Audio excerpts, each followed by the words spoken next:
அதிபர் வேட்பாளராக வேலன் சுவாமிகள் நிலைப்பாட்டை அறிவித்து தமிழர் தரப்பு. 75,000 இலங்கையர்கள் நாட்டை விட்டு வெளியேற்றம். கிழக்கில் கருணா பிள்ளையான் தரப்பால் ஏற்பட போகும் பேரழிவு உடன் நடவடிக்கை தேவை என எச்சரிக்கை.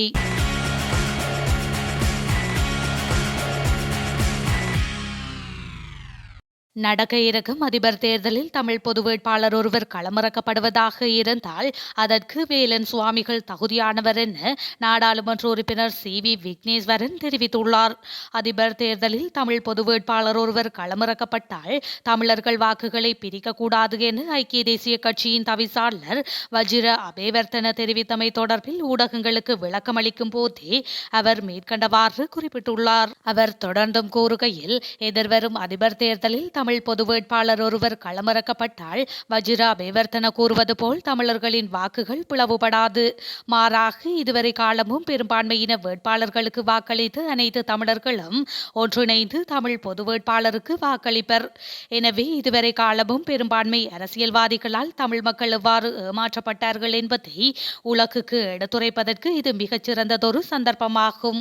அதிகாரமிக்க இடத்திலிருந்து தமிழர்களின் பிரச்சினைகளை எடுத்துரைப்பதற்கு தமிழ் பொது வேட்பாளர் ஒருவர் களமிறக்கப்படுவது மிக முக்கியமானதாகும் எனவும் அவர் மேலும் தெரிவித்துள்ளார். கிழக்கிலங்கையில் ஆயுதம் ஏந்திய கருணா பிள்ளையான் தரப்பினர் பேரழிவை ஏற்படுத்தும் அபாயம் உள்ளதாகவும், எனவே இது தொடர்பில் உடனடி நடவடிக்கை தேவை எனவும் ஈரோஸ் அமைப்பின் தலைவர் ஆர். பிரபா தெரிவித்துள்ளார். மட்டக்களப்பில் மார்ச் 31 அன்று இடம்பெற்ற ஊடகவியலாளர் சந்திப்பில் கலந்து கொண்டு கருத்து தெரிவிக்கையிலேயே அவர் இந்த கோரிக்கையை விடுத்தார். அங்கு அவர் மேலும் தெரிவிக்கையில், கிழக்கு மாகாணத்தில் செயல்படும் பிள்ளையானின் குழுக்களிடம் சட்டவிரோத ஆயுதங்கள் கையிருப்பு உள்ளது. அந்த கையிருப்புகளை என்னால் கண்டுபிடிக்க முடியும். கிழக்கு மாகாணத்தில் இயங்கி வருவதாக கூறப்படும் அல்பாடா, அபுஜியாபாத் மற்றும் ஜியாட் குழுக்களிடம் உள்ள சட்டவிரோத ஆயுத களஞ்சியங்களையும் கண்டுபிடிக்க முடியும் என அவர் குறிப்பிட்டுள்ளார். அரசாங்கம் 10 கைத்துப்பாக்கிகளை வழங்கினால் தமது குழு ஆயுதங்களை கண்டுபிடிக்க முடியும் என ஈரோஸ் தலைவர் மேலும் தெரிவித்துள்ளார். இலங்கையில் அதிபர் தேர்தல் மற்றும் பொது தேர்தலை ஒரே நாளில் நடாத்துவது தொடர்பில் ஆலோசிக்கப்பட்டு வருவதாக தமக்கு அறிய கிடைத்ததாக நாடாளுமன்ற உறுப்பினர் உதய கம்பன்பில அறிவிப்பொன்றை வெளியிட்டுள்ளார். இலங்கையில் அதிபர் தேர்தலையும் பொது தேர்தலையும் ஒரே நாளில் நடாத்துவதற்கு சட்டத்தில் எவ்வித தடையும் இல்லை என அவர் சுட்டிக்காட்டியுள்ளார். அதிபர் தேர்தலை முதலில் நடத்துவதே ரணில் விக்ரமசிங்கவின் தேவையாக உள்ளதாகவும், ஆனால் அது அதிபரின் அதிகாரத்தை குறைக்கின்றது எனவும் உதய கம்பன்பில தெரிவித்துள்ளார். அதே நேரம் முதலில் பொது தேர்தலை நடாத்துவதே பசில் ராஜபக்ஷவின் விருப்பமாக உள்ளது எனவும் அவர் தெரிவித்துள்ளார். இதன் காரணமாக அதிபர் தேர்தலையும் பொது தேர்தலையும் ஒரே நாளில் நடாத்துவது தொடர்பில் ஆலோசிக்கப்பட்டு வருவதாகவும் அவர் மேலும் தெரிவித்துள்ளார். கச்சதீவு எந்த நாட்டுக்கு சொந்தமானது என்று இரண்டு தரப்புகளும் வெவ்வேறு கருத்துக்களை கூறி வருகின்றது. இதில் எது சரியானது என்பதை ஆலோசித்து முடிவெடுக்க வேண்டும் என கடற்தொழில் அமைச்சர் டக்ளஸ் தேவானந்தா தெரிவித்துள்ளார். இது குறித்து இன்று ஊடகங்களுக்கு அவர் மேலும் கருத்து தெரிவிக்கையில், தற்பொழுது இந்தியாவில் தேர்தல் ஒன்று நடைபெறவுள்ளது. இந்த வேளையிலே தேர்தல் களம் சூடுபிடித்துள்ள நிலையில் வாக்குகளை பெற்றுக்கொள்ள அரசியல் தரப்பினரினால் கரமேந்தப்பட்டுள்ள ஆயுதமாக தற்போது கச்சதீவு அமைந்துள்ளது. கடந்த 1974ஆம் ஆண்டு கச்சதீவு தொடர்பாக இலங்கை அரசுக்கும் இந்திய அரசுக்கும் இடையே ஒப்பந்தம் ஒன்று கைச்சாதிடப்பட்டது. அந்த ஒப்பந்தத்தின்படி இந்திய கடற்தொழிலாளர்கள் இலங்கையிலும், இலங்கை கடற்தொழிலாளர்கள் இந்திய கடல் எல்லைகளுக்கும் சென்று தொழில் செய்யலாம் என்று குறிப்பிடப்பட்டுள்ளது. தவிரவும் அந்த ஒப்பந்தத்தின்படி கச்சதீவு இலங்கைக்கு வழங்கி வைக்கப்பட்டது.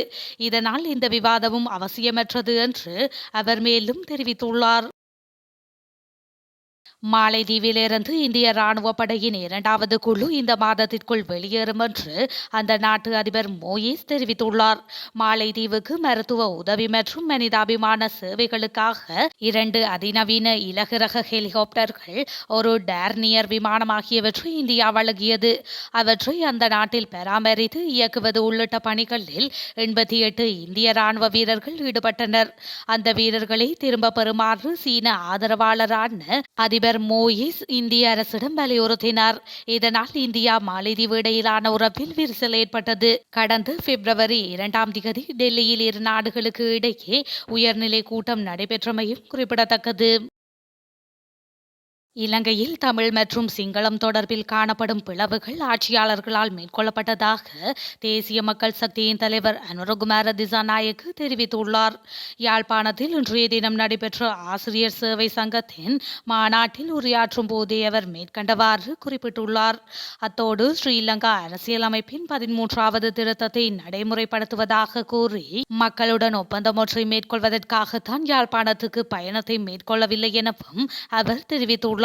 தொடர்ந்தும் அவர் தெரிவிக்கையில், ஆட்சியாளர்கள் நம்மை வேறு பிரிக்கும் அரசியலிலேயே தொடர்ந்தும் ஈடுபடுகின்றார்கள்.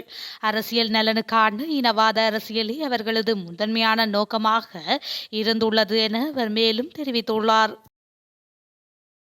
கல்வி அமைச்சின் உத்தியோகபூர்வ இணையதளம் அடையாளம் தெரியாத நபர் ஒருவரால் ஊடுருவப்பட்டுள்ளதாக தகவல் வெளியாகியுள்ளது. அனோய்மைஸ் என்ற பெயர் கொண்ட நபர் இந்த ஊடுருவல் நடவடிக்கையை மேற்கொண்டுள்ளார். அமைச்சின் இணையதளத்தில் உள்ள பாதுகாப்பு குறைபாடுகளை முன்னிலைப்படுத்தி இந்த ஊடுருவல் நடவடிக்கை மேற்கொள்ளப்பட்டுள்ளதாக குறித்த நபர் இணையதளத்தில் செய்தி ஒன்றை பதிவிட்டுள்ளார். மேலும் குறிப்பிடப்பட்டுள்ளதாவது: எனது பெயர் அனோனைமைஸ் நான் தற்பொழுது உயர்தர கல்வி கற்று வருகின்றேன். உங்கள் இணையதளத்தை ஊடுருவியமைக்கு மன்னிக்கவும். எனினும் உங்கள் இணையதளத்தில் சில பாதுகாப்பு குறைபாடுகள் உள்ளன. இலங்கை பிரஜை என்ற வகையில் எனது நாட்டின் பாதுகாப்பிற்காக இதனை தெரிவிக்கின்றேன். அதை சரி செய்யவும் நன்றி என மேலும் குறிப்பிடப்பட்டுள்ளது. 2005ஆம் ஆண்டு அதிபர் தேர்தலில் மஹிந்த ராஜபக்ஷ தமிழீழ விடுதலை புலிகள் அமைப்புக்கு பணம் வழங்கியதன் மூலம் வெற்றி பெற்றதாக முன்னாள் நாடாளுமன்ற உறுப்பினர் ஹெரோனிகா பிரேமச்சந்திர தெரிவித்துள்ளார். ஐக்கிய மக்கள் சக்தி கட்சியின் மாநாடு ஒன்றில் கலந்து கொண்டு உரையாற்றும் போதே அவர் இதனை குறிப்பிட்டுள்ளார். அத்தோடு விடுதலை புலிகளின் அமைப்பிற்கு பை நிறைய பணம் வழங்கியதன் மூலமாகவே யுத்தம் நிறுத்தப்பட்டதாகவும் அவர் கூறியுள்ளார். 2005ஆம் ஆண்டு மஹிந்த ராஜபக்ஷ ஆட்சிக்கு வந்தது திட்டமிட்ட சதி எனவும் அதன் பின்னர் தமது அதிகாரத்தை தக்க வைத்துக் கொள்வதற்காக இவ்வாறான பல சதிகளை முன்னெடுத்துள்ளனர் என்றும் முன்னாள் நாடாளுமன்ற உறுப்பினர் தெரிவித்துள்ளார். மேலும் தற்போதைய அதிபரும் அப்போதைய ஐக்கிய தேசிய கட்சியின் தலைவருமான ரணில் விக்ரமசிங்கே அந்த நடவடிக்கைகளுக்கு தெரிந்தோ தெரியாமலோ உதவியதாகவும் அவர் கூறியுள்ளார். ஸ்ரீலங்கா பொதுஜன பெரமுனவின் முழு உரிமையாளரான ராஜபக்ஷ குடும்பத்திற்குள் முரண்பாடுகள் மேலும் உக்கிரமடைந்துள்ளதாக தெரியவந்துள்ளது. தங்காலையில் நாமல் ராஜபக்ஷ நடத்திய பிரச்சார கூட்டத்தில் இந்த விடயம் தெரியவந்துள்ளது. கட்சியின் தேசிய அமைப்பாளராக நியமிக்கப்பட்டதன் பின்னர் நாமல் ராஜபக்ஷவினால் முன்னெடுக்கப்பட்ட முதலாவது பிரச்சார நடவடிக்கையாக இந்த பேரணி அமைந்திருந்தது. இதில் பசில் ராஜபக்ஷ, கோட்டாபய ராஜபக்ஷ போன்று அவர்களது நெருங்கிய உறவினர்கள் யாரும் பங்கேற்கவில்லை. அங்கு கருத்து வெளியிட்ட நாமல் ராஜபக்ஷ 69 லட்சம் வாக்குகளுக்கு சொந்தக்காரர்கள் பலர் உள்ளனர். எனினும் அனைவரும் தந்தையின் மக்கள் ஆதரவை பகிர்ந்து கொண்டவர்கள் என தெரிவித்துள்ளார். தற்போது தமது குடும்பத்திற்கு எதிராக செயற்பட்டு வரும் அனைவரும் தந்தையின் ஆதரவின் மூலம் பதவி நிலையில் வகிப்பதாகவும் அவர் மேலும் தெரிவித்துள்ளார்.